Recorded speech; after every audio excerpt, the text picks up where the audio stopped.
ফিলিস্তিনের গাজায় ২০২৩ সালের ৭ অক্টোবর থেকে নির্বিচার ও নৃশংস হামলা চালাচ্ছে ইসরায়েল। এতে এখন পর্যন্ত প্রায় ৫১,০০০ ফিলিস্তিনি নিহত হয়েছেন, যাদের বেশিরভাগ শিশু ও নারী। যেমন করে ১৯৪৮ সালে ফিলিস্তিনিদের উচ্ছেদ করে ইসরায়েল রাষ্ট্র প্রতিষ্ঠা করা হয়েছিল, এবারও ঠিক তেমন করে গাজা থেকে ফিলিস্তিনিদের উচ্ছেদের ষড়যন্ত্র চলছে। চলুন জেনে আসি কিভাবে ইসরায়েল রাষ্ট্রের জন্ম হয়েছিল।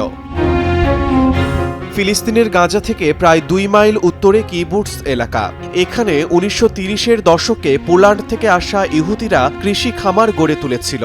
ইহুদিদের পাশেই ছিল ফিলিস্তিনি আরবদের বসবাস।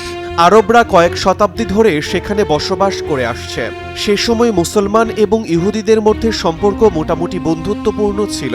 কিন্তু ১৯৩০-এর দশকে ফিলিস্তিনিরা বুঝতে পারল যে তারা ধীরে ধীরে জমি হারাচ্ছে।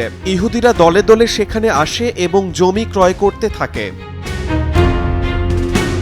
১৮৯৭ সাল থেকেই ইহুদিরা চেয়েছিলেন নিজেদের জন্য আলাদা একটি রাষ্ট্র গড়ে তুলতে। ১৯১৭ সাল থেকে ১৯৪৮ সাল পর্যন্ত ফিলিস্তিনের ভূমি ব্রিটেনের নিয়ন্ত্রণে ছিল।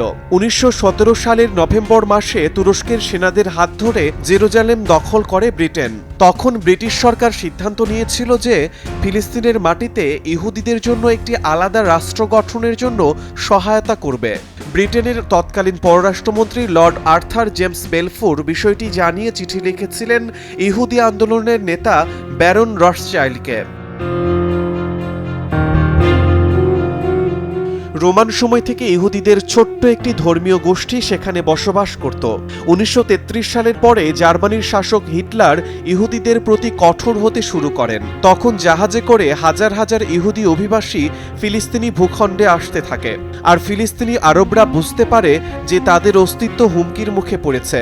এ সময় তারা নিজেদের অস্তিত্ব টিকিয়ে রাখার জন্য বিদ্রোহ শুরু করে। কিন্তু আরবদের সে বিদ্রোহ কঠোর হাতে দমন করেছে ব্রিটিশ সৈন্যরা।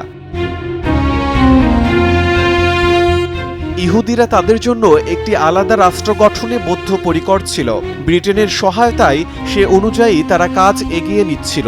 ১৯৩৯ সালের মাঝামাঝি ব্রিটেনের সরকার একটি শ্বেতপত্র প্রকাশ করে, যেখানে বলা হয়েছিল পরবর্তী ৫ বছরের জন্য ৭৫,০০০ ইহুদি অভিবাসী আসবে ফিলিস্তিনি ভূখণ্ডে। ব্রিটেনের এ ধরনের পরিকল্পনাকে ভালোভাবে নেয়নি ইহুদিরা। তারা ব্রিটিশ সেনাবাহিনী থেকে সামরিক প্রশিক্ষণ নিয়ে ব্রিটেন এবং আরবদের বিরুদ্ধে লড়াই শুরু করে।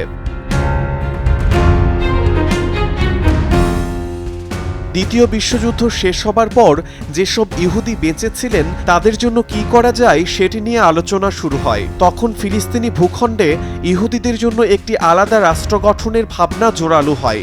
আমেরিকার তৎকালীন প্রেসিডেন্ট হ্যারি ট্রুম্যান ইসরায়েল রাষ্ট্রের পক্ষে শক্তিশালী অবস্থান তুলে ধরেন। মিস্টার ট্রুম্যান চেয়েছিলেন হিটলারের হাত থেকে বেঁচে যাওয়া ১ লক্ষ ইহুদিকে অতি দ্রুত ফিলিস্তিনের ভূখণ্ডে জায়গা দেওয়া হোক। কিন্তু ব্রিটেন বুঝতে পারছিল যে এত বিপুল সংখ্যক ইহুদিদের ফিলিস্তিনি ভূখণ্ডে নিয়ে গেলে সেখানে গৃহযুদ্ধ হবে।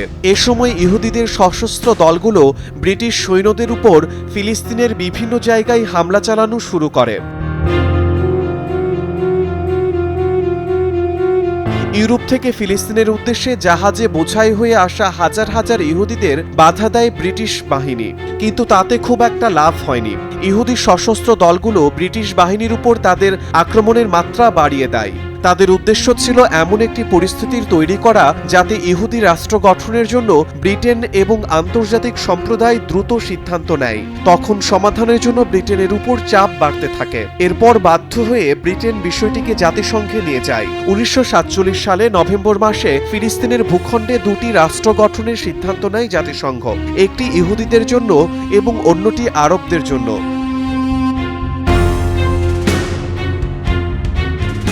ইহুদিরা মোট ভূখণ্ডের ১০% মালিক হলেও তাদের দেওয়া হয় মোট জমির অর্ধেক। কিন্তু আরবদের জনসংখ্যা এবং জমির মালিকানা ছিল আরবদের দ্বিগুণ। স্বভাবতই আরবরা এর সিদ্ধান্ত মেনে নেয়নি। তারা জাতিসংঘের এ সিদ্ধান্ত খারিজ করে দেয়। কিন্তু ফিলিস্তিনিদের ভূখণ্ডে তখন ইহুদিরা বিজয় উল্লাস শুরু করে এবং তারা একটি স্বাধীন ভূখণ্ড পায়। ইসরায়েল রাষ্ট্রের প্রতিষ্ঠার সময় প্রায় ৭ লাখের মতো ফিলিস্তিনি ব্যস্তচ্যুত হয়েছিলেন। তারা ভেবেছিলেন দ্রুত সমস্যার সমাধান হলে আবার ফিরে আসতে পারবেন, কিন্তু ইসরায়েল তাদের আর কখনোই সেই সুযোগ দেয়নি। বর্তমানে ইসরায়েল ও ফিলিস্তিনের মধ্যে সংঘাত চরম আকার ধারণ করেছে। ইসরায়েলি সামরিক বাহিনী স্থল অভিযান চালাচ্ছে, যার ফলে বহু ফিলিস্তিনি নিহত হয়েছেন। জাতিসংঘের মহাসচিব অ্যান্তোনিও গুতেরেস গাজাকে একটি হত্যাযজ্ঞ ময়দান হিসেবে বর্ণনা করেছেন। এখন তারা গাজার 50%-এরও বেশি ভূখণ্ড নিয়ন্ত্রণ করছে। শিমুল হোসেন, সময় সংবাদ।